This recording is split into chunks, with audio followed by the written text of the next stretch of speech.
Welcome to the Del Walmsley Radio Show.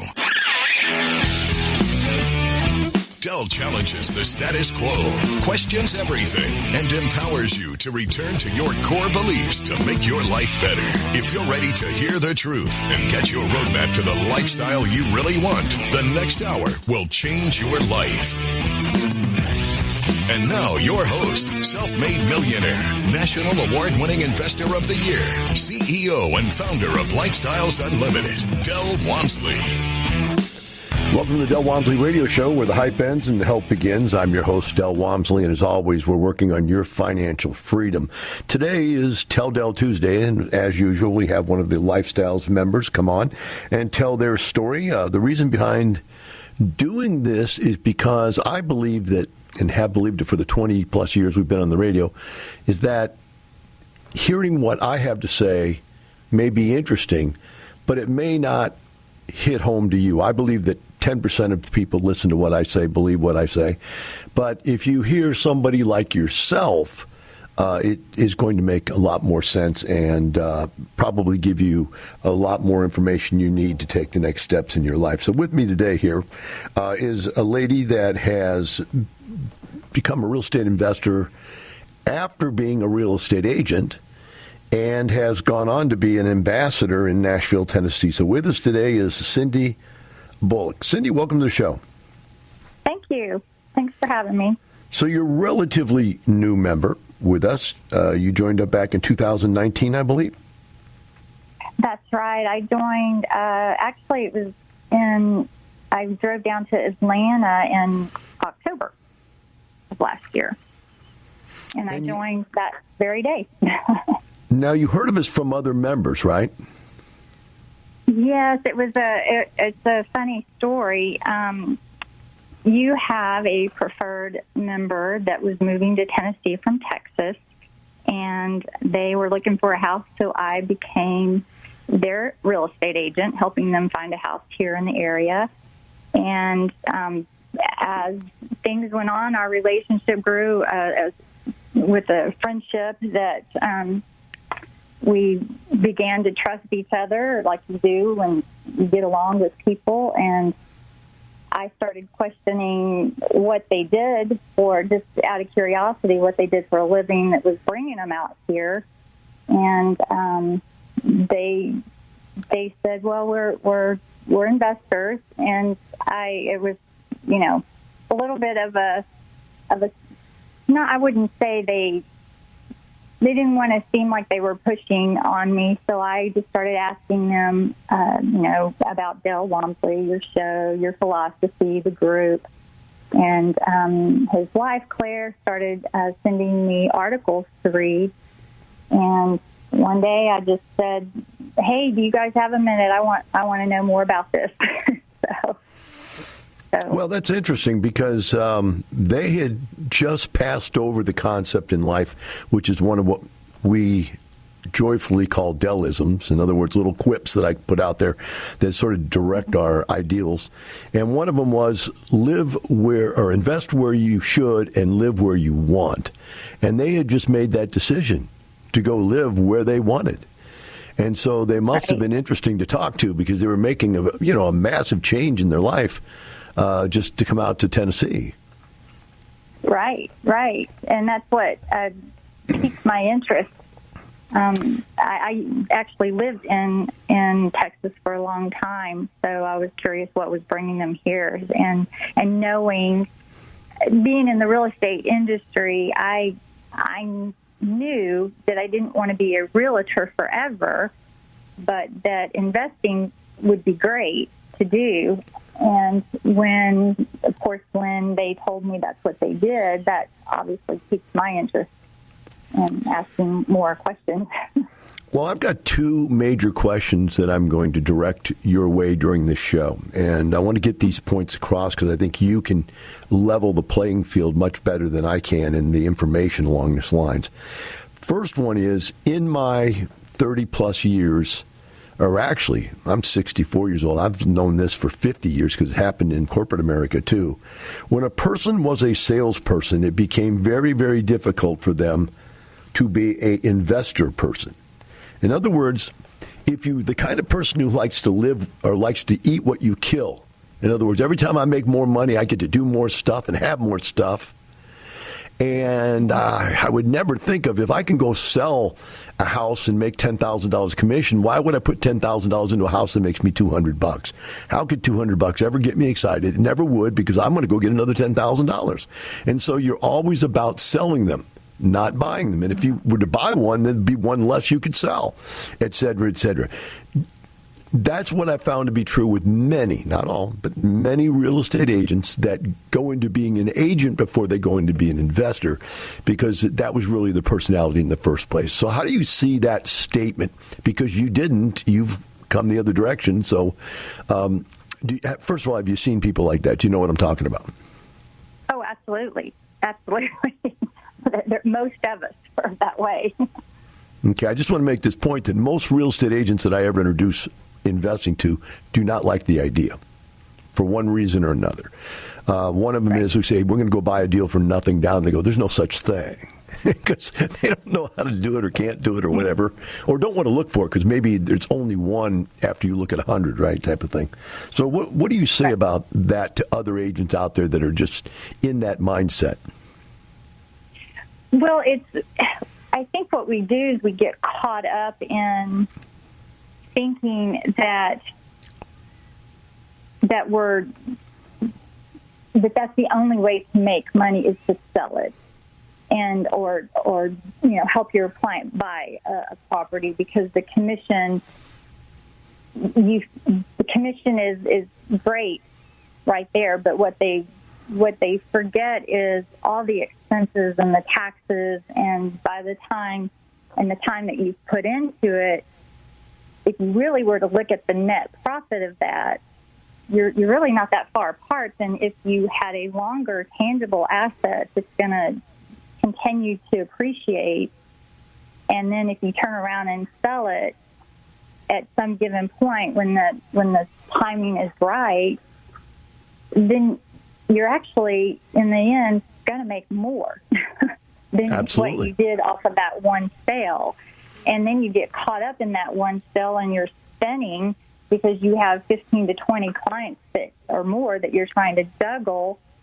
And so my head spins, all the time, because I have so many clients and they're yanking me in different directions that it's tough to, and that was because of that was why I decided, okay, I need a different path. I need a different direction, and something that I choose, not because I'm, forced to in 15 different directions by other people, if that makes sense. Yeah.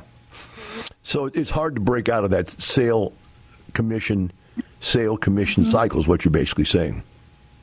Yeah. You, especially when you've got several clients that, and they're looking at a higher priced property, that commission that you're working for is pretty good, but it's just a one-time commission, so to speak. Whereas the investment part is ongoing. So I noticed here you have grandchildren. One of your goals is to play more with your grandchildren. So obviously you have kids if you have grandkids. Are you still married, or are you single now? Because I don't see anything in here about your husband. I'm actually single, and I have 3 grown daughters, and 5 grandchildren. Okay, the reason I ask is only for this reason. I want to get out there, single mother, single female, working, supporting herself, no fallback. Don't have another paycheck in the family somewhere. I'm trying to set you up for the audience to understand that this is even scarier for you, right? Because you don't have any fallback. Absolutely. Absolutely. I struggled with it for a while because it was pretty scary to take such a big investment and go on faith, so to speak. Mm-hmm. No doubt. And it had to be scary just living on an all-commission type of job, being single too, right? Oh, yeah. There's just so much that you have to plan for that sometimes you can't, you know. All right, we got to go to break. I'm sorry, I shouldn't ask that last question. We'll be right back with Cindy and the Del Walmsley Radio Show.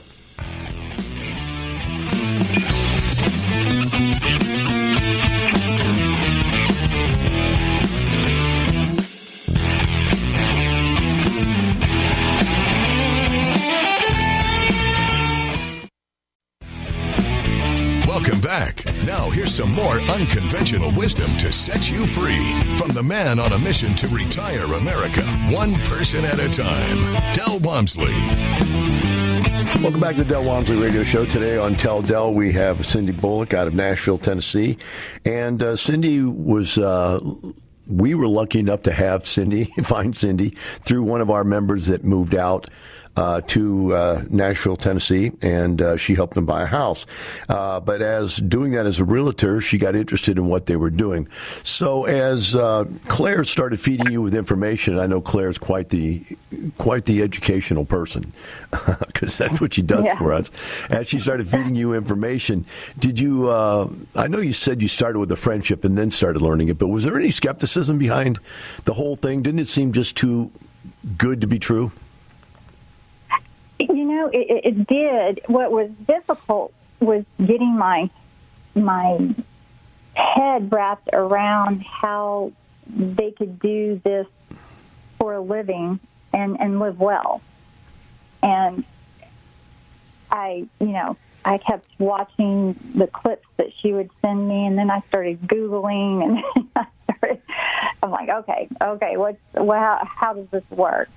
But I guess a little bit, I'm one of those nervous Nellies, but at the same time, I probably take a little bit of a risk, and went on faith. And once I started seeing Lee run the numbers at the 2-day in Atlanta, I thought, that makes sense. That makes perfect sense. Why? Because, it got to the point where my investment advisor knew when I was going to give him a call, because I got so tired of watching the market go up and down, and every time it went down, I could just see my life savings going away. And so this, to me, and was I didn't have to worry about, I guess, my investments going down. And I'm in the industry. I just can't believe that more people don't do it. Yeah. I've told people for 30 years I've been teaching this stuff. I've never lost a house. I've never even misplaced one. Never run away from home. No one's ever stole one from me. I've never had anything like that happen, It's, Right. The worst thing can happen is tenants late with the rent, but, if they don't pay, then you're going to go ahead and to take care of that action necessary. But still, as you were listening and starting to learn, what was the turning point for you? What was the aha moment? Because you took the class from Lee, you knew them personally. What was the aha moment where light bulb went on and goes, wow, this is what I need to be doing? The tax-free income. The freedom of doing it. Now, I work from my home, but I feel more of a slave to my job than I've been able to experience. I have a very small quad, and so I've managed, recently bought.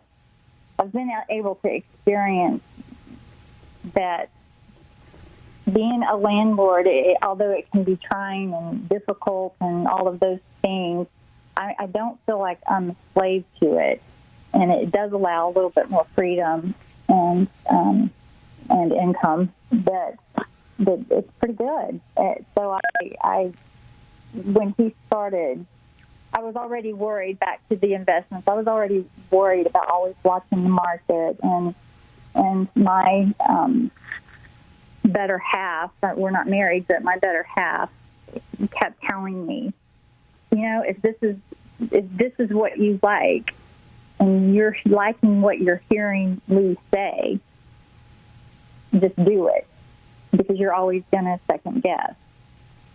And so I did. And I think it was at the end of the first day, on the break, actually, during the day, I called Paul and I said, okay, there's just something there that makes sense. Just the not having to worry about the market, like the appreciating assets, the tax-free income, and how you do. I didn't understand exactly all the ins and outs, but it was enough that's what made me go, yeah, he's right. Why are more people not doing this? It just feels like it's too good to be true, but I knew it was working for them because I sold them a house. So I knew it could work. So he was just like, do it. So I did. I became a preferred member that day and jumped in and read everything that was out there and got my passive certification and the multi-family certification, and I look at our MLS every single day just to see what other multifamily properties have come up. And I searched around and I've started networking with people to put the word out. And I didn't think I could ever do it, but it's happening. And it's exciting, too. We've got to cover 2 points here. One of them is going to be how many units you have now. But before we do that, let's talk about this tax situation, because I don't think most people understand what we mean by tax-free income. So let's start with what earned income is like for someone like yourself. Are you self-employed? I am. All right. So that means not only do you pay national income tax, you pay both sides of Social Security and Medicare, do you not? That's correct. So you're paying 15.3% Social Security and Medicare, 33% income taxes unless you're making a lot of money. Up there where I am, it's 42%. But we'll say 33 and 15 is 48% of your income. Now, is there state income tax in Tennessee? No. All right. So you're at 48%. Now, you were talking about the difference between saying it's not that much different, right? If you take a look at this scenario and just play with these taxes, our earned income is tax deferred because of depreciation, and of course, if you play the game right, that depreciation can be rolled over and rolled over and rolled over, and so you never pay that tax if you do it right. But either way, it's at least deferred, and then you've got your capital gains can be deferred by doing 1031 exchanges as you sell your properties compared to selling stock where you have to pay the capital gains on it. And there is no Social Security and Medicare because it's passive income, not earned income. Hence, you earn $10,000 a year on passive income. You get to keep all $10,000. You earn $10,000 on selling a house. You get to keep $5,000. Is that about right? That is exactly right. So for you to retire on passive income, you only have to earn 50 cents on the dollar of what your best year was as a realtor, and you're living better than you've ever lived. That's correct. That's absolutely correct. And it's hard to understand or get your mind around that piece of it. That's a big aha moment. It's always a huge aha moment. Okay, we're going to go to break. We're going to go to break. Be right back with Cindy Bullock and the Del Walmsley Radio Show.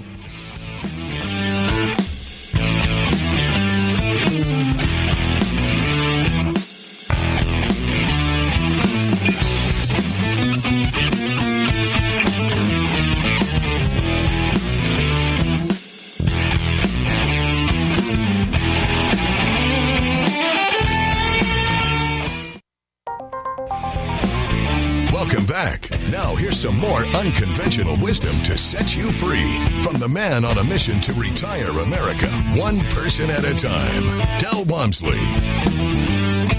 Welcome back to Del Walmsley Radio Show. With me here today on Tell Del is Cindy Bullock out of Nashville, Tennessee. So, Cindy, you came along and you got involved and decided to go after properties. Now, by the way, I want to just clear something up with you. In our world, we call fourplexes single-family housing because it has to be financed that way, and it's just considered that. You're calling a fourplex a multifamily? Well, I'm calling it that because my banker is allowing me to get a commercial loan, not a personal loan. Okay. And so I'm going through the whole process, the same process as if I were buying a 5 and up doors. So, okay, yeah, now it's just a quad. Walk me through this for a second because I want to understand. Usually, it's better to get a single family loan on a fourplex because you don't have to put as much down. But you're saying you're getting a multifamily loan on a fourplex, or you simply go ahead. No, I'm sorry. Go ahead. No, I'm just trying to clarify that in my own mind to the point. How much are they making you put down on these? And I'm just trying to figure out why you would go at it that way. Are they not taking your personal income in? Yeah, I don't use any of my personal income. It's 20% down. They did give me a 3.75 interest rate on a 20-year term. I mean, a 20-year amortization on a 5 to 7 year term. Okay, so is this a bank note? This is from your bank? Mm-hmm. It's from not my personal bank, but in other words, it's not agency money. It's not Freddie money, Fannie money. It's from your bank. All right, so what that is, that's banking relationships. That's having good banking relationships. So they'll do that for you. So let's talk about how many units. I told you before we went to break we'd get to that. How many total different properties do you have? I know you started with 2 single families before you came here. What else do you have? I have the quad that I purchased. We actually closed on it 2 months ago. Okay. I'm in the process of purchasing another one, and I'm pursuing it's a little bit scary. This one's a little bit scary, but it's a total rehab of 14 units that I'm looking at. Now, there's quite a step for you. That's a new step. And you said total rehab, too. Are you going to this one by yourself, or do you have other people invested with you on this one? No, just by myself. Wow, that is gutsy. That's good. Yeah. So I'm thinking here, do we have any idea how much positive cash flow comes from each one of these, by any chance? On the 2 that I'm pursuing, it's the quad is.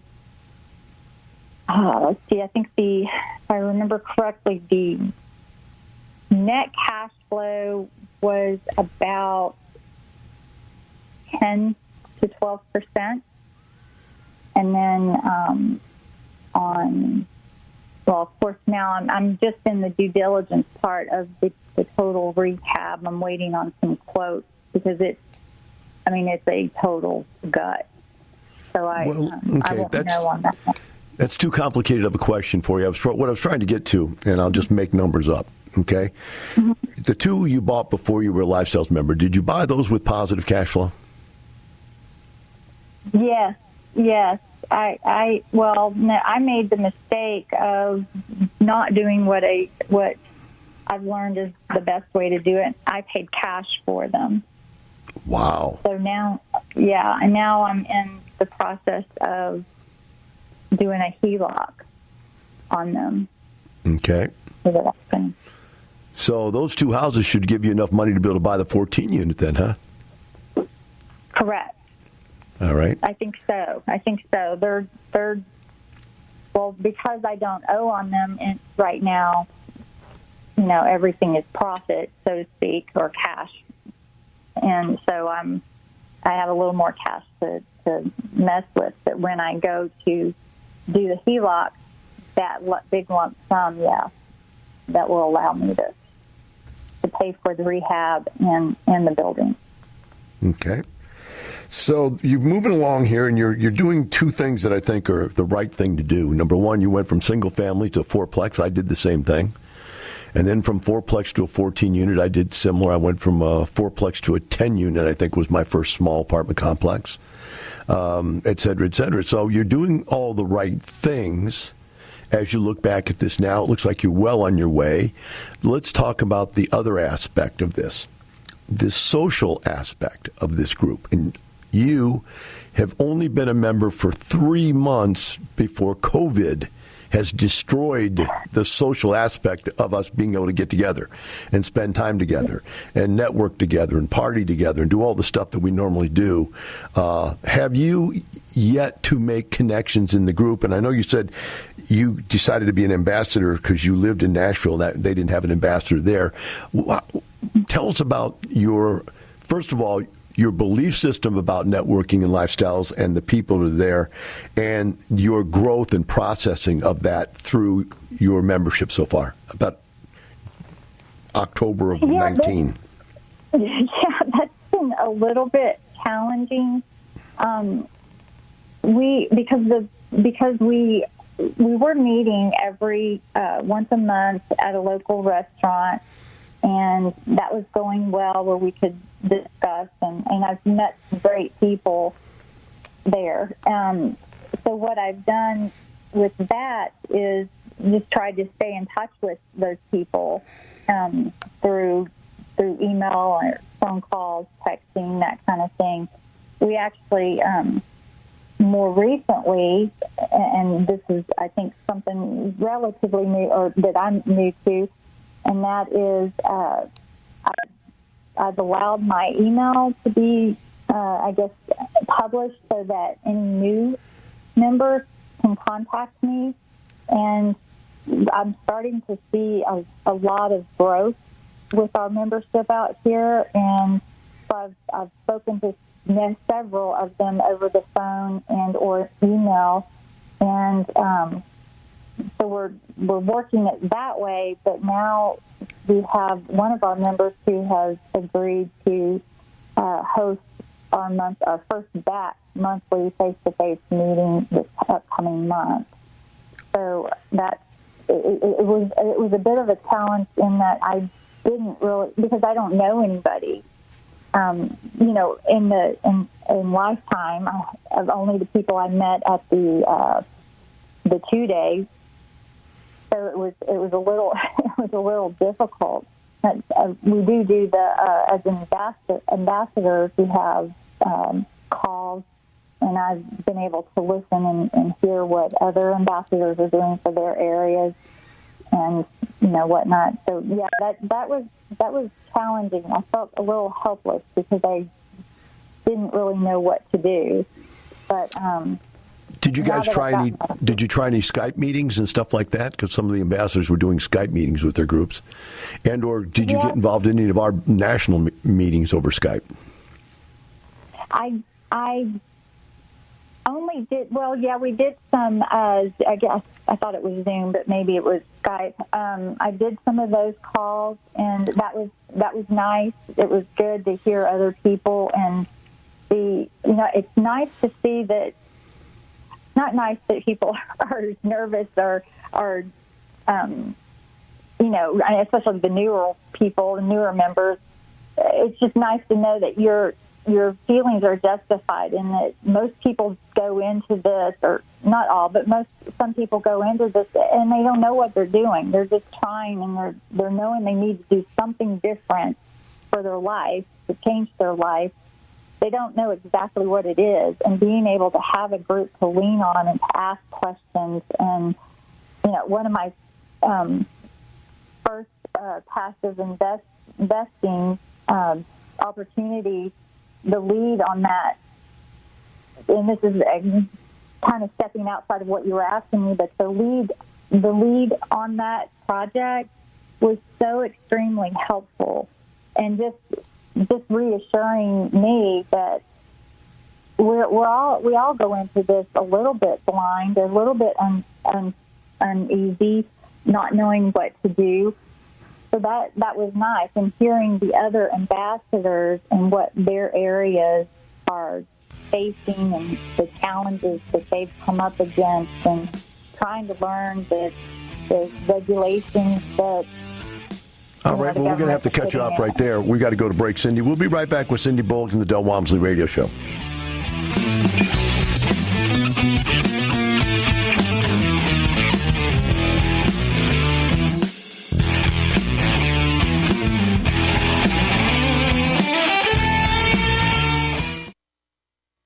My friends, how many of you out there right now believe you have a plan? I followed the conventional plan for years, and then the conventional plan blew up in my face. I wonder how many of you can relate to that exact same thing.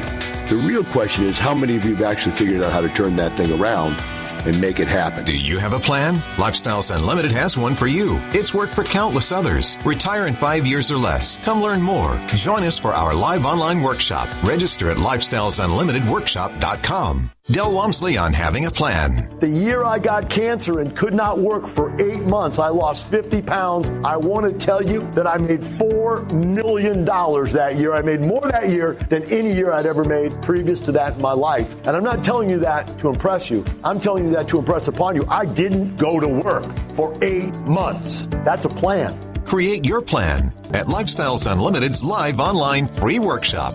Register at lifestylesunlimitedworkshop.com. Welcome back. Now here's some more unconventional wisdom to set you free from the man on a mission to retire America, one person at a time, Del Walmsley. Welcome back to the Del Walmsley Radio Show. With me today is Cindy Bullock out of Nashville, Tennessee. Cindy is an ambassador there. As we went to break, we were talking about the fact that Cindy joined up right before the COVID problem snuck up on us. And so she hasn't had the opportunity to get all of the live person-to-person touches that everybody else would normally get from Lifestyles. And I think that's happened to a lot of new people. Yet we still seem to be able to get people buying real estate, you're a perfect example with these purchases that you've made. You've also purchased 3 other deals, which you haven't spoke about, which are your passive deals. And what kind of properties did you buy into? They're all out of Texas, mainly because that's where I'm familiar with the areas. Uh-huh. One of them is right outside of Sweetwater. And it's the other one is on the southeast side of Houston, and the other one is in Irving. Okay, so how many units do you know on each one, or estimate? The one in right outside of Houston is, I believe, 109 doors. I may be saying this one incorrect. It's the one right outside of Sweetwater, I believe, is 120-something doors or 140 doors, and then the one in Irving is a tad bigger. So when you were buying in right away as a passive, share with the audience what you thought was more important. Were you more interested in who the lead was, which we call the jockey, or are you more interested in the property itself, which we call the horse? Which part of the transaction were you putting more emphasis on? I would say really it was. I think I was drawn to the property first, only because I knew the areas that that these properties were in, and then I looked at the resume, so to speak, of the jockey and what they had done and so forth. And if I felt good about it, I jumped in. Okay, so now we're going to go back here. I think we're in the last segment, so it's time to tie this all together. You've got 3 apartment complexes you purchased passively, 2 single-family houses, which you paid cash for, you're now refinancing, you're taking the money out of, 1 fourplex you've already closed on, and another fourplex you're in contract for, and a 14-unit apartment complex that you're working on. So you've done a little of everything. Now that you've had your fingers in everything, and although you haven't closed on the 14-unit yet, do you see where you're going with this? Do you have a plan? Or are you just hit and miss buying whatever pops up in your life? It felt like I felt like that at first, but now that I'm getting my feet wet and I'm feeling more comfortable with how all of this works. Before it was tough because I felt like I was kind of leading blindly, and because lifestyles was new to me. So, but now I do have a path. I see very clearly that I can step away from being a realtor full time by the end of the year. Knock on wood. That and focus fully on this. And I'm excited. I can see that it has freed me up on time and being able to live. Do you think it's made you a better realtor in any way? It's opened my eyes to the one thing that was tough being a realtor. I was walking into properties, and because when you're finding a home for your client, you want the best home that they can afford. When you're walking into a C property, it's not necessarily where you would live, but you have to be able to see what you can do to make it better for the people that are there. And that was more difficult for me.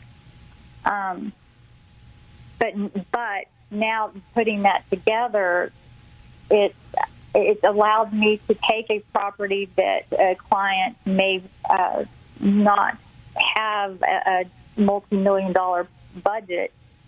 Rather, he or she or they only have $200,000 or $300,000 to spend. I'm able to see past the blemishes in the property, and that's helped me tremendously. So can I predict your future? Sure, please. What happened to me when I was doing this and I started buying all these properties? I started with single family, then like I said, I went to fourplexes, then I went to small apartment complexes. And, then once you do one, you get this 14 under your belt. Believe it or not, you're going to want a 40 or 51 and 100. It's going to happen. It's just a matter of time. Build confidence and make more money. And there's really no point in your life where you're going to say, I don't want to make any more money. But there's a secondary thing that's going to come about. And that is you're going to keep seeing good rental property deals. You're going to keep seeing small, fourplexes, 10 units and small apartments. And you're going to go, they're just not what I need in my portfolio now, but gosh, they're good little deals. You know what you're going to do? You're going to call all those Lifestyles members and pretty soon they're all going to be all over you, and you're going to have an email list of people looking for stuff. And every time you find something, you're out there playing. You're not out there working anymore. You're out there looking for you and playing and thinking about getting rich. And what are you doing? You're turning around helping other people. You have Lifestyles in your pocket, and Lifestyles has everybody else's back. And that's what's going to end up as a Miss Ambassador of Nashville, Tennessee. Really glad to have you on the show today. Thank you so much. And good luck. Keep investing, and I look forward to the time when we can go live on everything again, and we can get together, and you can come on out and spend some time with us, or I'll come out there and spend some time in that area. So look forward to it, and thanks again for being on the show. The rest of you out there, remember this. We're not doing this for a little money. We're doing this for a lifestyle. Have a wonderful day. We'll see you tomorrow. The information and opinions you hear on the Del Walmsley radio show are those of the host, Del Walmsley, his guests, and his callers, and do not necessarily reflect the opinions of this station, its affiliates, its management, or advertisers. The Del Walmsley show is for entertainment purposes only. Please consult a professional regarding your personal investment needs. Nothing presented on the Del Walmsley show constitutes an endorsement, recommendation, offer, or solicitation to buy or sell any product or security.